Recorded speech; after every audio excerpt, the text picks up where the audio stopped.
Bueno, muy buenos días para todos. Vamos a iniciar la capacitación de protección radiológica. Mi nombre es Sara Lucía Chilito, soy ingeniera biomédica del Departamento de Gestión de Mantenimiento y oficial de protección radiológica de la institución. Esta capacitación está dirigida a todo el personal ocupacionalmente expuesto de la clínica, es decir, aquellas personas que por el desempeño de sus funciones están expuestos a radiación, trabajando con los equipos generadores de radiación ionizante que tenemos en la clínica. Para comenzar, vamos a hablar sobre qué es la radiación. La radiación es un fenómeno por el cual la energía se propaga a través de ondas electromagnéticas o partículas subatómicas de diferente tipo. Estas partículas o estas ondas contienen una energía que, dependiendo de su fuerza de propagación, pueden convertir esta energía en radiación no ionizante o ionizante. La radiación está presente a lo largo de nuestra vida, desde que nacemos hasta que morimos. Es decir, todo el tiempo estamos expuestos a una radiación de fondo o radiación natural. Esta radiación puede ser de diferentes tipos, por ejemplo, la cósmica, que se genera con la interacción de las estrellas y llega en proporciones bajas a la Tierra. También existe, por ejemplo, la radiación mineral, que está presente en todos los minerales de la capa inferior de la Tierra y que puede pasar a través de las comidas que se cultivan, por ejemplo, los vegetales, o estar presente en la producción de otros tipos de comidas o bebidas. Es decir, que siempre vamos a estar expuestos a una radiación. La radiación ionizante, que es de la que vamos a estar hablando el día de hoy, es una radiación que ya se genera con mucha más energía que los otros tipos de radiación.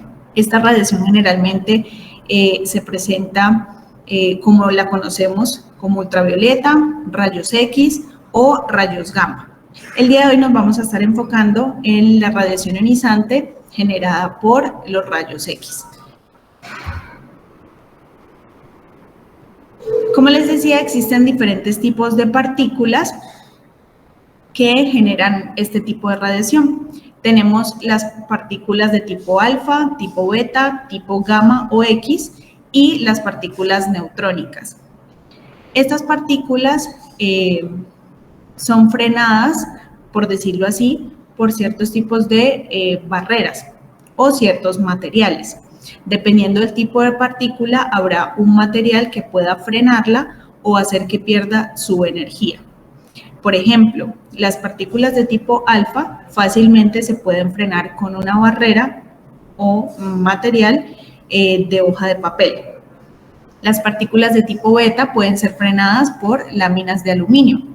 Las partículas de tipo gamma o X pueden ser frenadas por placas de plomo, que comúnmente son las que conocemos en nuestro medio como los blindajes, y las partículas de radiación neutrónica pueden ser frenadas por bloques de agua u hormigón. Hablemos entonces de las partículas de tipo gamma o rayos X, ya que en la institución tenemos equipos generadores de rayos X y es a través de ellos que estamos expuestos a este tipo de radiación. Todos los equipos de rayos X internamente poseen un elemento generador de haces de partículas, que se conoce como el tubo de rayos X.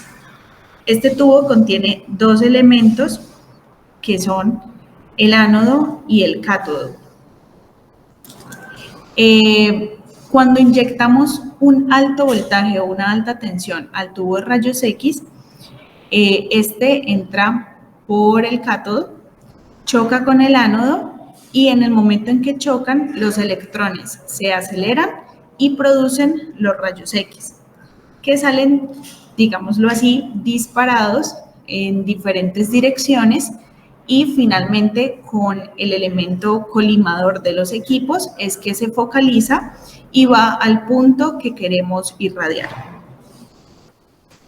Todo esto se los explico porque, como bien sabemos, debemos tomar ciertas medidas de seguridad para proteger nuestra salud de los efectos que pueden derivarse del uso de radiación ionizante.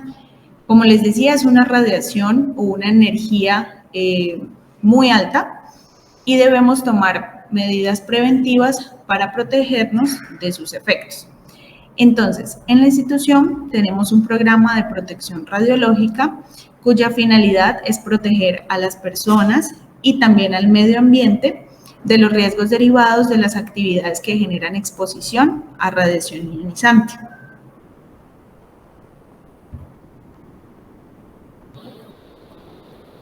Hablando sobre las dosis, encontramos diferentes tipos de dosis. Está la dosis absorbida, que es aquella dosis que se genera y se deposita en cualquier cantidad pequeña de tejido específico.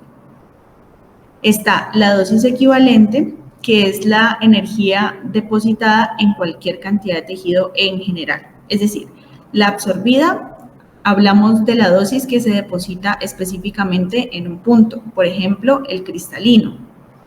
Y la dosis equivalente es aquella dosis que se deposita, por ejemplo, en todo nuestro cuerpo.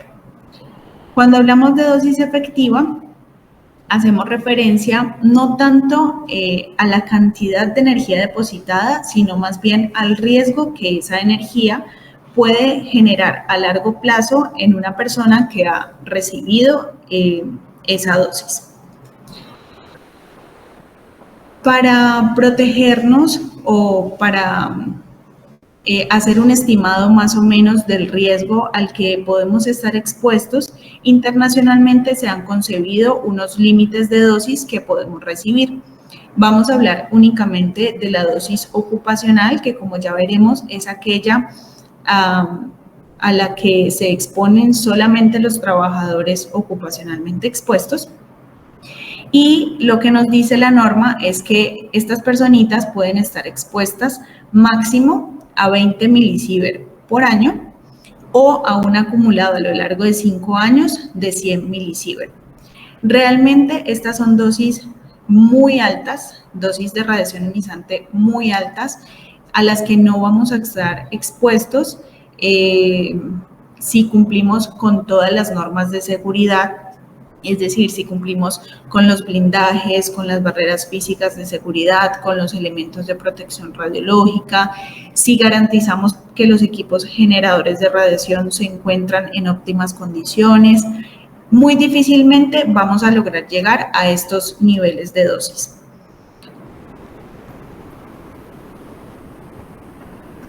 Existen diferentes categorías de exposición a radiación ionizante. Está la categoría de tipo ocupacional, que es la que nos compete en este momento y es la que se produce por el desarrollo de nuestro trabajo. Es decir, si nosotros estamos expuestos aquí o tenemos que trabajar con equipos generadores de radiación ionizante, nos consideramos personitas ocupacionalmente expuestas a la radiación ionizante. Otra categoría es la categoría médica, es decir, aquella que debemos ser sometidos cuando somos pacientes, por ejemplo. Es decir, si vamos a una consulta médica y el doctor nos envía una orden médica para una radiografía, allí nos consideramos no ocupacionalmente expuestos, sino médicamente expuestos. Todos nuestros pacientes que pasan por estudios o procedimientos, por ejemplo, en angiografía, en tomografía, en rayos X, en mamografía, son personitas médicamente expuestas. Y hablamos de la categoría de exposición pública, que ya son todas aquellas diferentes a las ocupacionales o a las médicas y que son consecuencia generalmente de el acompañamiento a algún familiar que tiene que hacerse un estudio o procedimiento, O, por ejemplo, si ocurre algún accidente con alguna fuente o con algún equipo generador de radiación ionizante. Entonces, aquí se clasifican el público en general o los familiares que, por ejemplo, deben acompañar a sus pacientes y tienen que exponerse a esta radiación. Existen dos tipos de efectos de la radiación ionizante. Tenemos los efectos determinísticos, que son aquellos para los cuales está, digámoslo así, científicamente comprobado que existe una dosis umbral, es decir, una dosis, un punto de dosis que si se supera, muy seguramente vamos a sufrir algún efecto en nuestra salud. Estos efectos generalmente se producen en un corto periodo de tiempo. Las personas que están expuestas o que superan ese umbral de dosis presentan efectos como, por ejemplo, vómitos, quemaduras en la piel, cataratas en sus ojitos, entre otros efectos. Y están los efectos estocásticos, que son aquellos para los que no necesariamente debe haber una dosis umbral, ¿sí? Estos generalmente se dan con el tiempo, se desarrollan con el tiempo y podríamos hablar, por ejemplo, de tumores cancerígenos derivados de la exposición o si bien generalmente se presentan en nosotros, las generaciones futuras, nuestras generaciones futuras, pues no se eximen de estos riesgos, es decir, hay efectos que son hereditarios. No necesariamente yo voy a sufrir los efectos a esa alta exposición, sino que pueden ser mis hijos o las generaciones futuras. Para, digámoslo así, no llegar a sufrir esos efectos o cuidar mejor de nuestra salud, que es lo importante, existen 3 principios básicos en la protección radiológica. El primer principio es la justificación, es decir, toda práctica que implique exposición a radiación ionizante debe suponer un beneficio para la sociedad y debe ser mucho más alto que el riesgo al que me estoy enfrentando. Es decir, por ejemplo, un pacientito, le vamos a hacer un estudio de tomografía. Este estudio debe estar debidamente justificado por un médico y la realización de este estudio debe suponer un beneficio mayor al riesgo al cual se está exponiendo ese pacientico por estar expuesto a la radiación ionizante. El segundo principio es la optimización. Esto quiere decir que todas las exposiciones deben ser a un nivel tan bajo como sea razonablemente posible. Es decir, debemos tratar de que la dosis recibida por el paciente o bien por nosotros sea lo más baja posible sin afectar, por ejemplo, la calidad de la imagen que vamos a obtener. Y el tercer principio es el límite de dosis, que como ya les había hablado, internacionalmente existen unos límites, los cuales no debemos superar para no sufrir efectos o riesgos en nuestra salud. Estos 3 principios responden a un principio principal, que es el principio ALARA, tan bajo como sea razonablemente posible. Va muy ligado al principio de optimización, que es entre más bajita sea la dosis, mejor, teniendo en cuenta que no afecte la calidad de la imagen que espero obtener. También, en pro de cuidar nuestra salud, existen unas medidas básicas de protección radiológica. Estas son tiempo, distancia y blindaje. El tiempo quiere decir que entre menor sea el tiempo de exposición a la radiación, pues menor va a ser la dosis que yo recibo.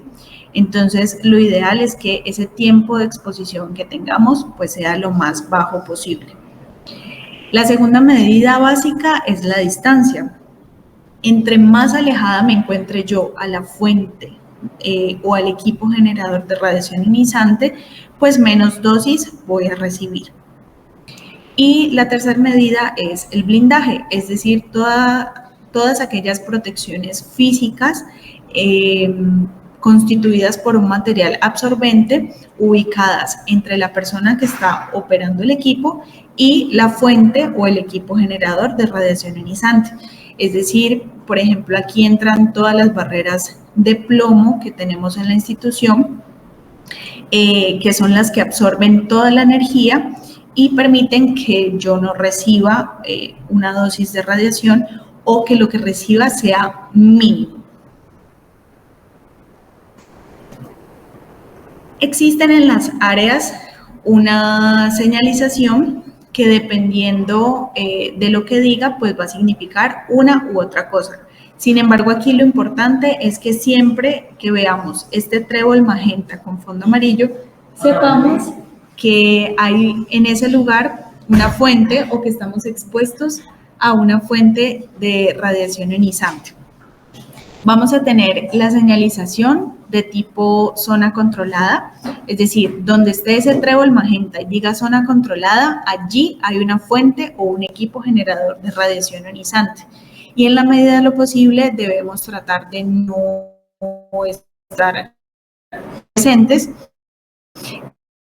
o protegernos con los elementos de radioprotección.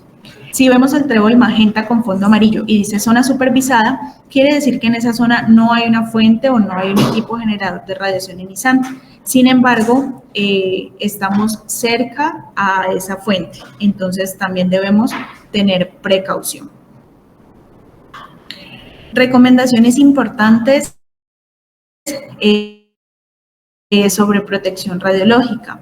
Y esto se lo recuerdo mucho a los tecnólogos que son, digamos, los principales actores en este tema. La primera recomendación es hacer un uso responsable de los elementos de protección radiológica. En todas las áreas donde tenemos equipos generadores de rayos X, contamos con chalecos, cuellos, gafas plomadas, faldas, entre otros elementos que nos permiten protegernos, ya que cuentan con un material que absorbe la energía que recibimos y la dosis que yo voy a recibir va a ser mínima. Entonces, siempre portar responsablemente los elementos de protección personal. La segunda recomendación es hacer uso de las barreras físicas de seguridad. En el área de imágenes, por ejemplo, contamos con cuartos de comando o cuartos de control. Esto permite que el tecnólogo pueda operar los equipos de una forma segura, estando detrás de un blindaje que les va a permitir que esa dosis recibida sea mínima. También existen los biombos plomados, por ejemplo, para el área de cirugía o para hemodinamia, las mamparas, y si hacemos uso de ellos, pues esos materiales por los que están compuestos los elementos van a absorber la energía y van a permitir que la energía que yo reciba sea mínima. Otra de las recomendaciones es portar los dosímetros personales en zonas controladas durante procedimientos, estudios o el tiempo que dure mi turno. Hay áreas en las que manejamos dosímetros de tórax y hay otras en las que tenemos tórax y cristalino. Entonces, como pueden ver en la imagen, el dosímetro de tórax se porta a la altura del tórax y por debajo del chaleco blindado. El dosímetro de cristalino lo vamos a portar en las gafas plomo, que recibe la radiación debe ir por detrás de la parte blindada de las gafas. Esto va a permitir que el dosímetro pueda recibir solamente la radiación que yo como trabajador ocupacionalmente expuesto estoy recibiendo. Y así vamos a tener una mejor estimación de la dosis que esta personita recibe. Otra de las recomendaciones y muy importante cuando, por ejemplo, hacemos rayos X en áreas como hospitalización, UCI y USIN, es advertirle al personal cercano o a los familiares de los pacientes, si están presentes, que vamos a hacer una toma o un estudio. Esto permite que las personas puedan alejarse y no reciban la radiación dispersa derivada de la toma de rayos X que voy a hacer en ese momento.